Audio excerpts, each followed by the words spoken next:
The book doesn't look particularly creepy. There are no ominous images on the cover, no words of foreboding. There was only plain red canvas with gold letters that read, The Tale of Roly Poly. I never saw the book until Jenny pulled it from her collection on the shelf.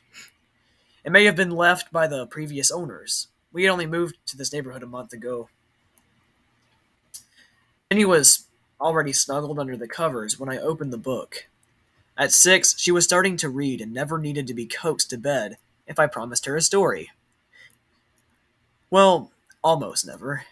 Princesses were her new obsession, and we'd covered most of the classics like Sleeping Beauty and Cinderella. The Tale of Roly Poly was a departure from the usual set list. Are you sure you want this one, Pumpkin?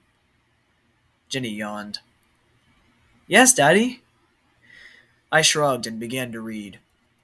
There were two boys, two children like you.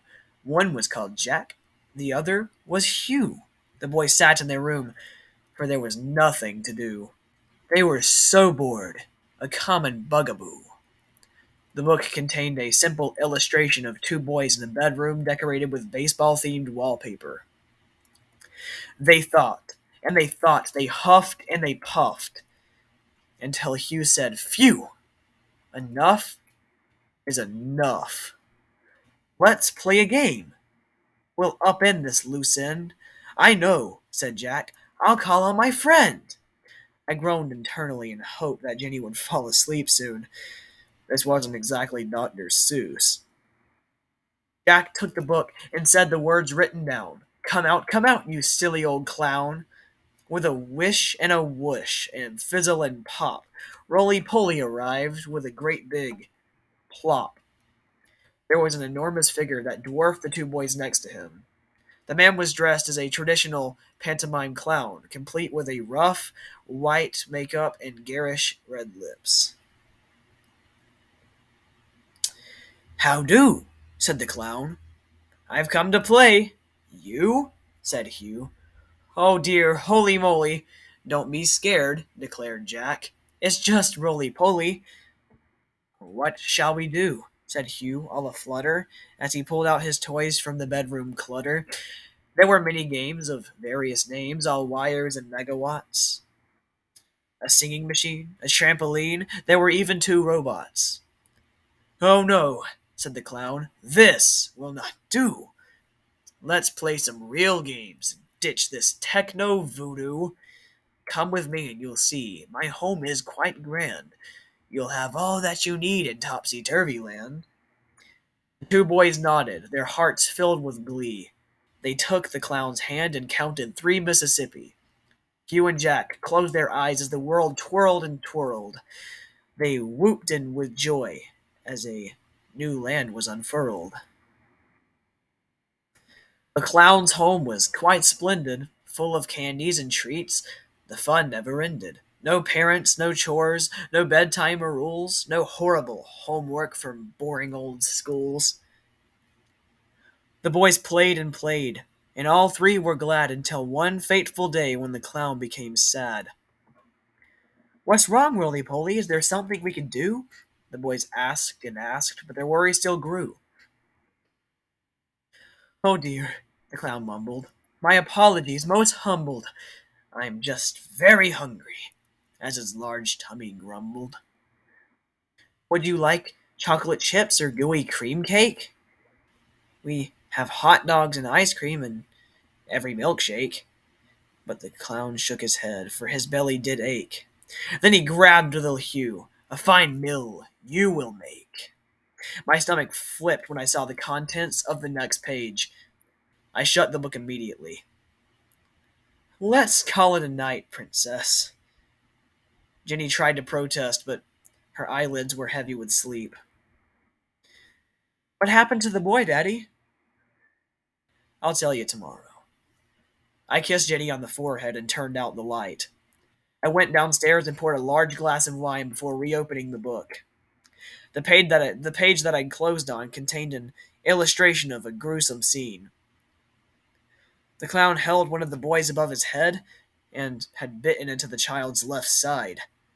His teeth tore away, chunks of pink flesh as blood trickled down his ruby-stained lips. The boy's eyes were shut, his tear-streaked face frozen in an agonized expression. Spurred on by morbid curiosity, I began to read. Roly Poly grabbed the boy and held him aloft. He took a big bite. Sweet Hugh was so soft. He gnashed, and he gnawed, he chewed, and he slurped, and when nothing was left, the clown loudly burped.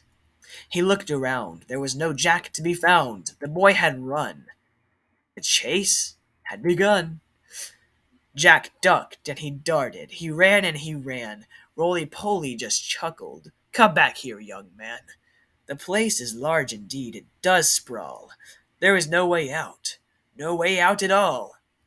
The clown was right, for try as he might, Jack rushed to escape, but there was no exit in sight. The boy grew tired. His breath became weary.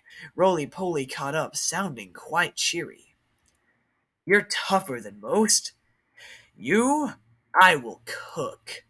And he hung the boy up on an old meat hook. The child screamed as he shouted, You great fat liar! The clown licked his lips as he stoked the big fire. I turned to the last page. The boy dangled from a hook over a gaping fire pit.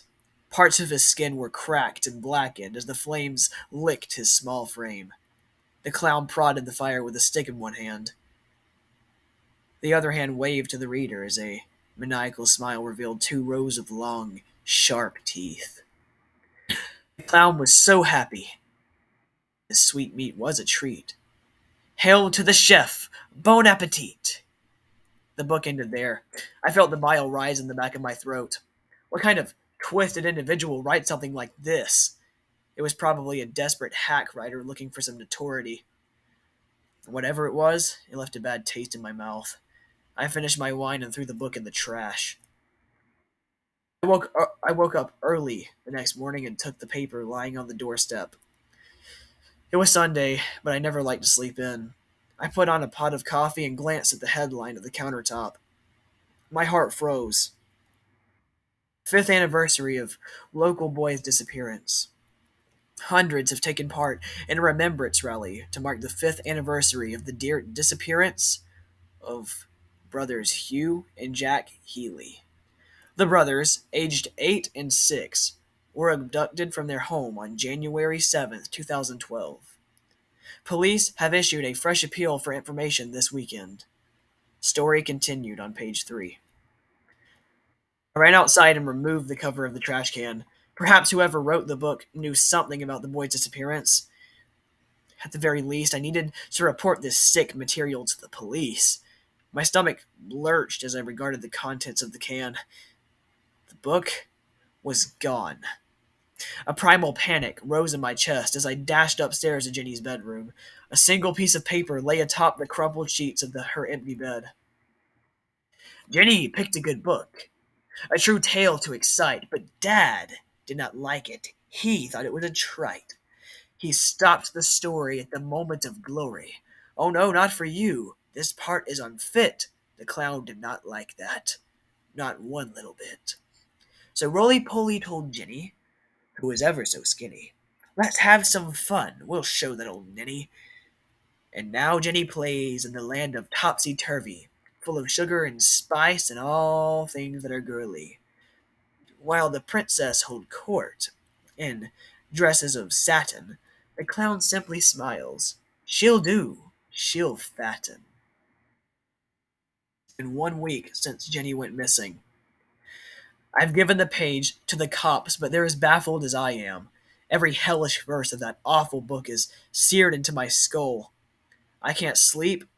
I can't eat. I'm typing this as both an appeal and a warning. If you find this book, don't open it. Don't read it. Call the police. A child's life may depend on it.